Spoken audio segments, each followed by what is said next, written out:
Je me souviens, il y a longtemps, j'ai 87 ans, j'étais adolescent, ma grand-mère Amélie, veuve de Jules Dumay, tué en 1915, élevait 4 enfants, dont ma mère. J'avais alors grand plaisir les jeudis à demeurer près d'elle, particulièrement chaleureuse.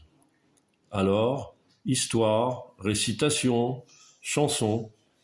Un jour, elle m'a chanté Les horreurs d'avant 89.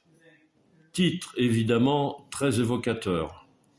Je suis frappé par le texte, les mots très durs pour l'homme des champs, flétri par la misère.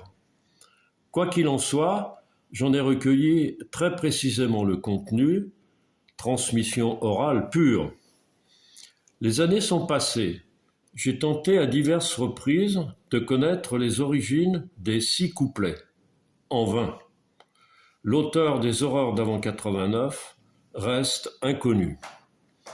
C'est en m'adressant à IPNS, journal d'information et de débat du plateau de Millevaches, dans les réseaux de l'Institut d'études occitanes du Limousin, que la réponse a été trouvée.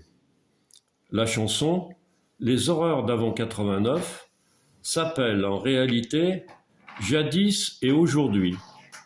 Elle comprenait non pas 6 couplets, mais 7 couplets. Son auteur, en 1878, s'appelait Henri Frimat.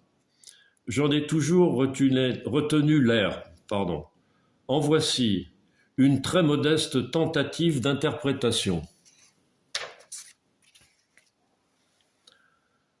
Homme des champs, flétri par la misère, qu'étiez-vous donc avant 89?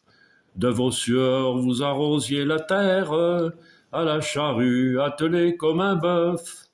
Depuis des siècles vous dormiez en longs sommes, vous réveillant, vous vîtes la clarté, vous réclamiez alors le droit de l'homme, vous combattiez au cri de liberté, vous combattiez au cri de liberté.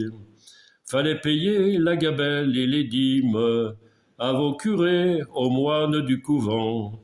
Le bon Seigneur présumait vos décimes, pauvres parias, vous étiez sans argent.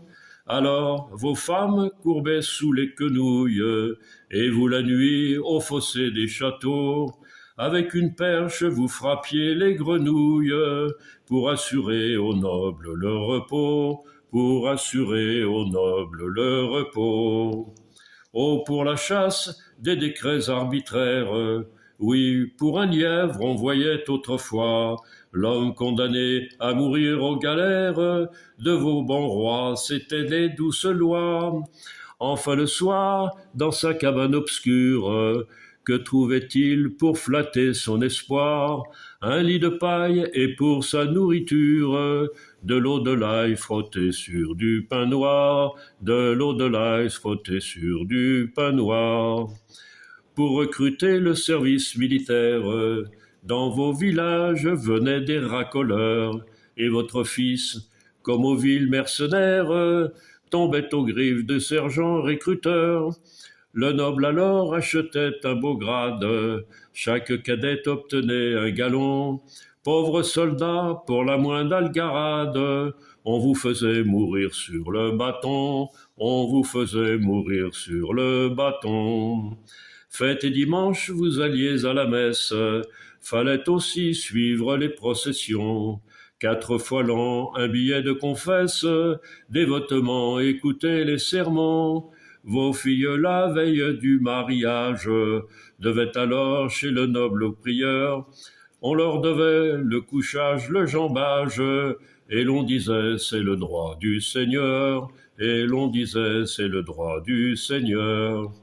Mais aujourd'hui, grâce à la République, vous êtes maire, adjoint ou électeur, vous jouez sous de votre droit civique, vous devenez député, sénateur, vous possédez de très grandes richesses, tout est à vous, les fermes et les donjons, vos filles sont mises comme des princesses, vous achetez des titres à vos garçons, vous achetez des titres à vos garçons. Qu'avez-vous fait de ce bonnet de laine que votre père portait vieux et crasseux, sous les haillons succombant à la peine? Oui, voilà bien l'histoire de vos aïeux.